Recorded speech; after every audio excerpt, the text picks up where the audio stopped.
जब आपकी मंदिर की कमेटी जयपुर आई थी मुझे निमंत्रण देने के लिए, इस प्रोग्राम में आने के लिए, तो रात के 12 बजे के समथिंग ये लोग मेरे पास पहुंचे थे। तो इन्होंने फ़ोन किया कि माफ़ी चाहते इतनी रात को आया है। तो मैंने एक बात कही थी इनसे कि आपका छोटा भाई 24 घंटे में आप कभी भी राजधानी में आओ, आपकी सेवा के लिए हमेशा तत्पर है।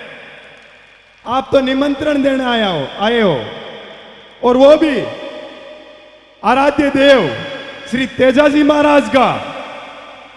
आज पूरा हिंदुस्तान तेजाजी महाराज की पूजा करते हैं। क्यों करते हैं?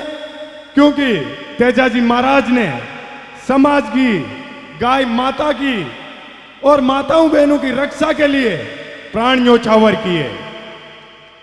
ना परिवार देखा, ना जीवन देखा।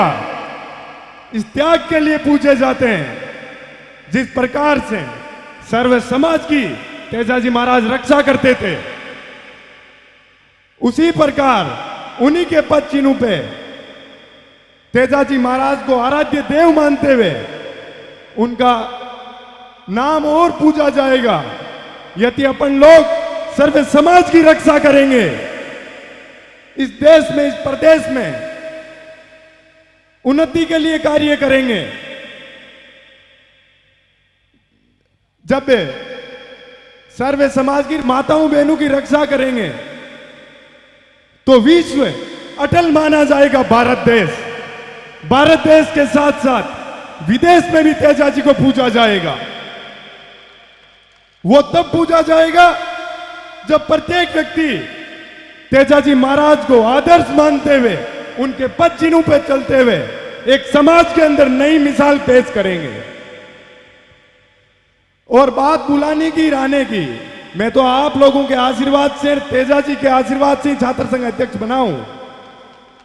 इस देश के किसी भी कोने के अंदर तेजाजी महाराज के नाम से कोई छोटा सा भी प्रोग्राम होगा तो मैं मेरी समस्त छात्र शक्ति पूरी टीम के साथ वहां तेजाजी महाराज का और जनशक्ति का आशीर्वाद लेने के लिए पहुंचूंगा। ये नागौर योद्धाओं की धरती है। जब राजस्थान की राजधानी की सबसे बड़ी यूनिवर्सिटी राजस्थान विश्वविद्यालय का मैं चुनाव लड़ रहा था, तो नागौर जिले के प्रत्येक गांव, ढाणी, मोहल्ले के लोग जब मुझे आशीर्वाद देने के लिए, जब मेरी लड़ाई को और मजबूती से लड़ने के लिए जब वो आए थे, तो पूरे प्रदेश के लोग चर्चा कर रहे थे कि वाकई में जन्म हो तो नागौर जिले जैसे जगह पे जन्म होना चाहिए कि पूरा जिला आज एक बालक की लड़ाई लड़ रहा है, एक किसान पुत्र की लड़ाई लड़ रहा है।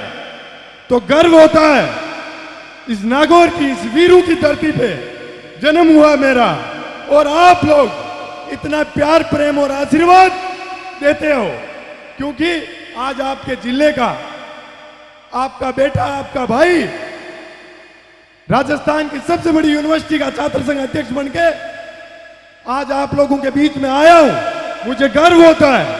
आप कभी भी याद करोगे तो शिक्षा के किसी भी प्रकार के संसाधनों में यदि कोई किसान परिवार के, गरीब परिवार के मेरे भाई बहन को मेरी जरूरत पड़ेगी, मैं मजबूती से हमेशा आप लोगों के साथ, आपके हितों की रक्षा करने के लिए तैयार खड़ा रहूंगा। समाज के अंदर शिक्षा को और अच्छे स्तर पर लाना है। जब किसान कौम के छात्र छात्राएं, भाई बहन अच्छा पढ़ाई लिखाई करके बड़े ओहदों पे, बड़ी बड़ी जगह जाएंगे, तभी तो किसान कौम मजबूत होगी और गांव गांव की, डाणी डाणी की आवाज बुलंद होगी।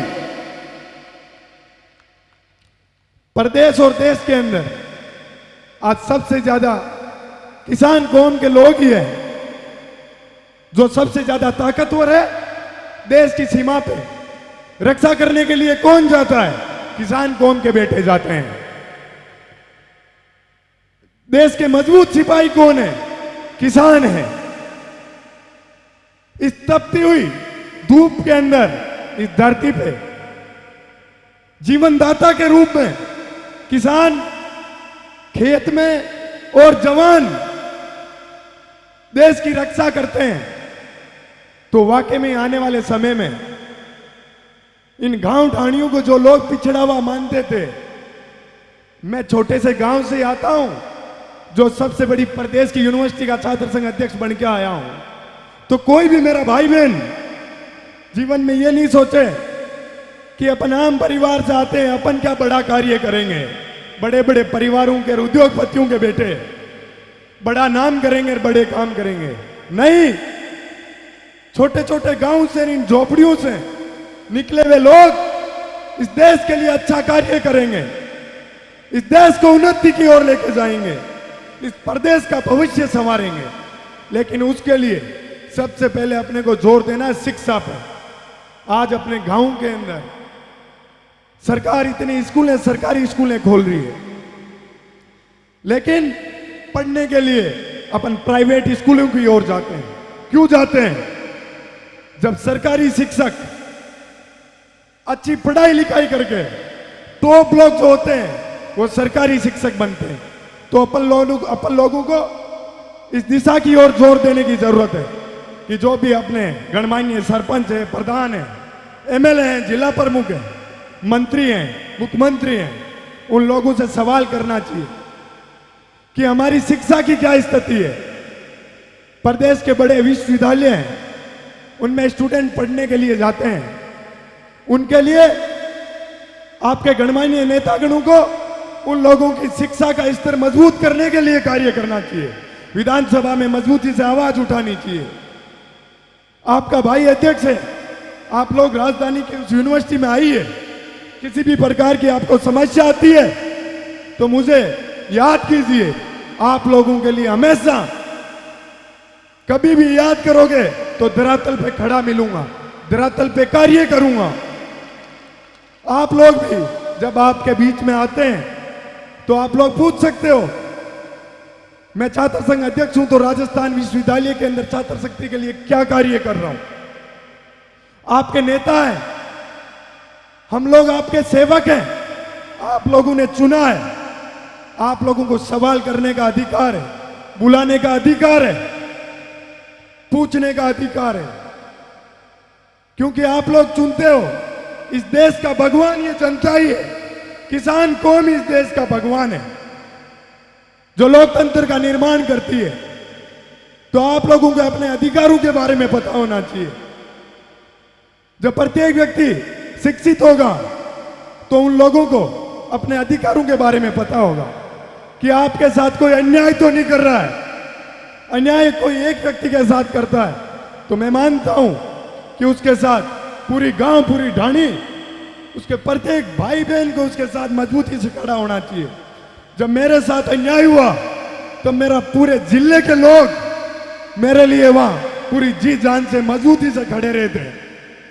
जब मेरे ऊपर लाठियां बरसाई गई, क्यों बरसाई गई? क्योंकि बड़े बड़े संगठन मेरे खिलाफ चुनाव लड़ रहे थे। एक मंत्री की बेटी मेरे सामने चुनाव लड़ रही थी। तो कि आम परिवार से आने वाला एक व्यक्ति छात्र संघ अध्यक्ष बनेगा तो धीरे धीरे ये लाइन बांध देंगे किसान कौन से आने वाले लोगों की, छात्र राजनीति की सबसे बड़ी पंचायत है। तो नागौर के एक योद्धा ने लाडू से विदाई के बड़े भाई मुकेश जी भाकर ने, उन्होंने बड़ी मजबूती से मेरा साथ दिया था, मुझे आशीर्वाद दिया था, आगे का रास्ता दिखाया था। नागौर के प्रत्येक नेता ने ना पार्टी देखी, ना कुछ और देखा, ना पद देखा, मेरी मदद की कि हमारे जिले का बेटा है, इसकी मदद करेंगे और छात्र संघ अध्यक्ष बना के पूरे प्रदेश के अंदर नई मिसाल पेश करेंगे। तो इसी प्रकार से आप लोग आशीर्वाद बनाए रखना और रास्ता दिखाते रहना। मैं बड़ी मजबूती के साथ हमेशा संघर्ष करने के लिए, आप लोगों की आवाज को बुलंद करने के लिए हमेशा मजबूती से आपके साथ खड़ा रहूंगा। मैं धन्यवाद करना चाहूंगा, आप लोगों ने मुझे सुना और इतना आशीर्वाद दिया। कोटि कोटि धन्यवाद आप लोगों का। बहुत बहुत धन्यवाद। एक बार दोनों हाथ उठाकर जोरदार जयकारा लगाएंगे। दोनों हाथ उठाएं और तेजा भक्ति का परिचय दें। जोरदार दोनों हाथ, सभी से निवेदन, दोनों हाथ उठाकर बोलो तेजा जी महाराज की। निर्मल जी वापस मंच पर पधारेंगे। हमारे बीच बांसा सरपंच श्रीमान गुमाना राम जी बुगालिया साहब पधारे हुए हैं। आप थोड़े लेट हुए, आप मंदिर उद्घाटन के लिए पधार रहे हैं। आपका मंच के माध्यम से, समिति के माध्यम से संपूर्ण ग्रामवासियों की तरफ से हार्दिक स्वागत, अभिनंदन। अब पार्टी के सदस्यों से गायक कलाकार महोदय हैं, उनसे आग्रह कि आप मंच पर अपनी व्यवस्था जमाएं।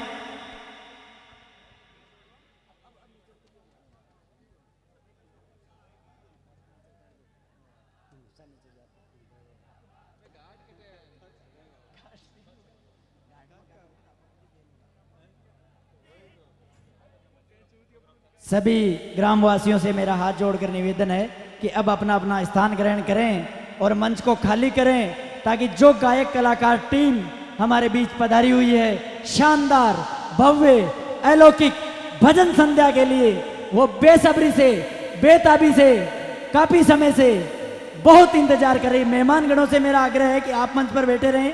केवल ग्राम के लोगों से मैंने आग्रह किया है, मेहमान सदस्य मंच पर विराजे रहे, कोई आपत्ति नहीं है। लेकिन बाकी जो हमारे ग्रामवासी हैं उनसे मेरा हाथ जोड़कर आग्रह निवेदन कि मंच खाली करें।